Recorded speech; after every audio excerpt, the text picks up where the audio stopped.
Hi అండి. అందరి బంధువయ్యా నువ్వు ఆలుగడ్డవేనయ్యా. నిజంగానండి. The best friend in the kitchen. ఎవ్వరు ఎప్పుడు ఎలా వచ్చినా గానీ టక్కన ఇంట్లో ఉండేవి. మనం అద్భుతంగా చేయగలిగేది ఆలుగడ్డ. అలాంటి ఒక అద్భుతమైన ఆలుగడ్డ ఫ్రై రెసిపీ తోటి మీ ముందుకొచ్చాను. నమస్తే. Welcome to Silas kitchen. ఈరోజు మనం చేయబోతున్నాం సింపుల్ ఆలూ ఫ్రై. ఇట్లా ఇట్లా ఎడమ చేత్తో చేసేయచ్చు, సారీ కుడి చేత్తో. కానీ టేస్ట్ మాత్రం చాలా బాగుంటుంది. అదే చూపించబోతున్నాను ఈరోజు మీకు.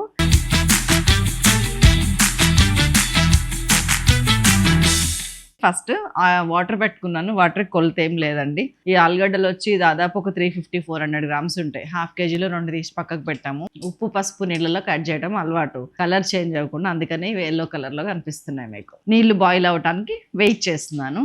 నీళ్ళల్లో ఎటువంటి ఉప్పు వేయకండి, కొంచెం పసుపు వేస్తే వేసుకోవచ్చు. వేయండి పసుపు, లిటిల్, వెరీ లిటిల్, చిటికెడు. నీళ్ళు బాయిల్ అవుతున్నాయి. ఇదిగోండి ఆలుగడ్డలన్నీ వేసేస్తున్నా. ఆలుగడ్డల్ని హాఫ్ బాయిల్ చేయాలండి, ఫుల్ బాయిల్ అస్సలే వద్దు. గుర్తుపెట్టుకోండి, దాన్ని మెత్తగా అయ్యేదాకా ఉండనియకండి దయచేసి. హై ఫ్లేమ్ మీద పెడుతున్నాను, మనకి ఉడకక్కర్లేదు ఎక్కువ. ఒక స్ట్రెయినర్ తీసుకొస్తున్నాను సో దట్ రెడీగా స్ట్రెయిన్ చేసుకోవచ్చు వాటర్. ఇక్కడే హాట్ వాటర్ కూడా ఎక్కువసేపు ఉండనియకండి. ఒక 5 minutes బాయిల్ అయిందండి. 5 minutes కూడా కాలే, 3-4 minutes. ఎంత బాయిల్ అయిందో చూడండి. హాఫ్ బాయిల్ అయింది. కట్టేస్తున్నా. అంటే 4 minutes బాయిల్ అయితే చాలు. వాటర్ వేడెక్కాక దీన్ని స్ట్రెయిన్ చేసుకొని వస్తా. ఇదిగోండి రెడీగా ఉంది.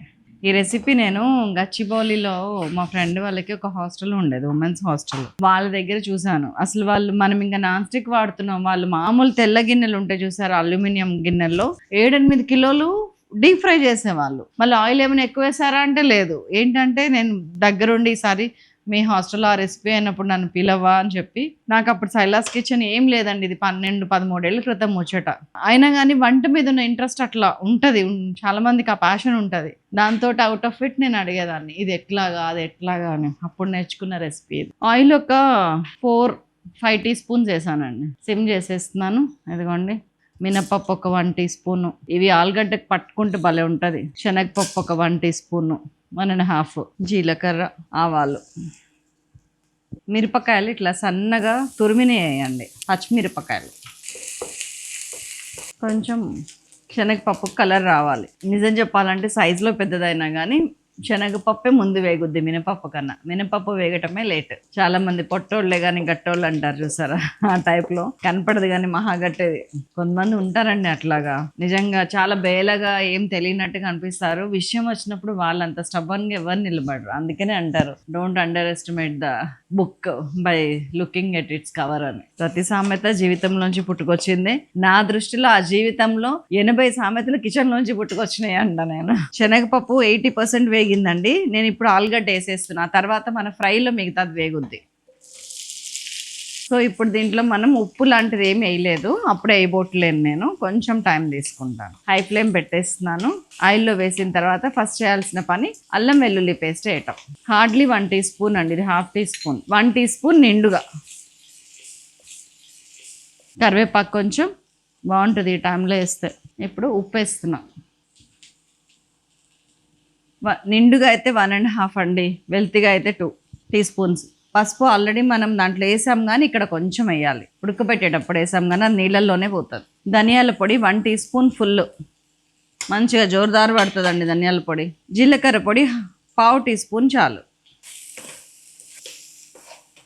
మూత పెట్టేస్తున్నాను. మనకి 50% ఉడికింది, గుర్తుంది కదా. సిమ్లో పెట్టాను, మూత పెట్టున్నాను. ఇది డీప్ ఫ్రై కానే కాదు, కానీ లుక్ మాత్రం డీప్ ఫ్రై లెవెల్లో వచ్చేస్తుంది. చూసారు, ఒకదానికి ఒకటి అంటుకోవట్లేదు. కారణం చెప్పినా నేను, మన వాటర్లో ఆలుగడ్డలో ఉన్న స్టార్చ్ వెళ్ళిపోయిందండి, సింపుల్. అండ్ మనం ఏం చేసాం, పసుపు కోటింగ్ ఇచ్చాం. పసుపు కోటింగ్ ఇచ్చినప్పుడు ఎప్పుడు కూడా ఫ్రై అవుతుంది, ఫ్రై ఎఫెక్ట్ వస్తుంది. ఫ్రై అవ్వైనా అవ్వకపోయినా అంటుకోదు, ఫ్రై ఎఫెక్ట్ వస్తుంది. కాబట్టి చిన్న చిన్న టిప్స్ పాటిస్తే ఇలాంటి తక్కువ ఆయిల్తో ఎక్కువ బెనిఫిట్, ఎక్కువ ఫ్రై చేసుకోవచ్చు. చక్కగా అప్పుడప్పుడు కలుపుకుంటూ ఉండండి.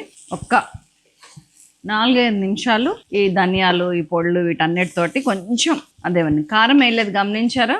కావాలనే వేయలేదు, చెప్తా కారం ఎప్పుడు వేయాలో. తేడా దాదాపు 5-6 నిమిషాలు అయిందండి. చక్కగా ఫ్రై అవుతుంది చూసారా, మెల్లగా ఫ్రై అయినట్టు కనపడుతుంది, అవ్వదు. ఒక్కసారి ఎంత ఉడికిందో చెక్ చేయండి. ఆలుగడ్డ 85, ఒక 2-3 మినిట్స్ 95 ఉడికేదాకా వెయిట్ చేయాలి. ఒక్కసారి ముక్క ఉడికిందా, ఉప్పు ఎంత ఉంది చూడండి. బరాబర్ ఉడికిపోయింది ముక్క. ఉప్పు సరిపోయింది. ఇదిగోండి కారం వేసేస్తున్నా. 1 టీ స్పూన్, 1/2 టీ స్పూన్ అనుకోండి, 1.5 టీ స్పూన్ కారం.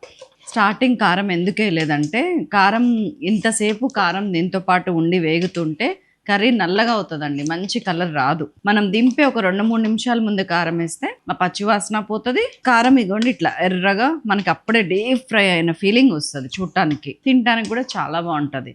ఇది ఇట్లా కనిపిస్తుంది కానీ బీభత్సమైన అన్నం కలుస్తుంది. మా పిల్లలకి చాలా ఇష్టం ఇది. దీంట్లో కొంచెం ఎండు కొబ్బరి, వేయించిన నువ్వులు, ఎండు కొబ్బరి కలిపి గ్రైండ్ చేసి పొడి చల్లితే కూడా చాలా బాగుంటుంది. చల్లుదామండి, చెప్పండి, 1 నిమిషంలో చేసేస్తా. ఇంకొక రెసిపీ చేద్దాం. అది దీంతో కారంకున్న స్మెల్ పోతుంది, పచ్చివాసన అని చెప్పినా కదా, అదనమాట. దీని ఇప్పుడు ఫ్రై అవ్వచ్చు. మూత పెట్టద్దు కారం వేసిన తర్వాత, ఇంకా అవసరం లేదు. ఉడికింది, బాగా ఉడికింది, మంచిగా ఉడికింది. ఇంత తక్కువ ఆయిల్ తోటి ఇంత డీప్ ఫ్రై సాధ్యమా? ఇప్పుడేగా చేసాము, సాధ్యమే. అండ్ ఆలుగడ్డ ఇట్లా జలజల ఒకదానికొకటి అంటుకోకుండా, ముద్ద కూర కాకుండా. ఆలు ఏం ఆలునో కానండి, బ్రీడ్ ఎక్కడదో కానీ కలకత్తాది అనుకుంటా. కానీ అసలు ఎన్ని కర్రీస్లో ఎంత టేస్ట్ వస్తుందో. జస్ట్ కారం వేసిన తర్వాత 2-3 మినిట్స్ అంతే, అయిపోయినట్టేనండి. ఇది అయ్యేదాకా ఆగలేకపోతున్నాను. కొంచెం అంటే కొంచెం అన్నం పెట్టుకొస్తాను. కట్టేస్తున్నాను. చూడండి ఇప్పుడు ఎంత మంచి కలర్ వచ్చిందో. ఈ అన్నంలో కలిపితే ఎలా ఉంటుందో చూస్తారా ఇప్పుడు? ఇది ఎంత అన్నం కలుస్తుందో చూస్తారా? చూస్తారా అంటారు, మీరే తింటారు. ఇదిగోండి 4 ఆలుగడ్డలకి ముద్ద లేచిపోతుంది అంతే.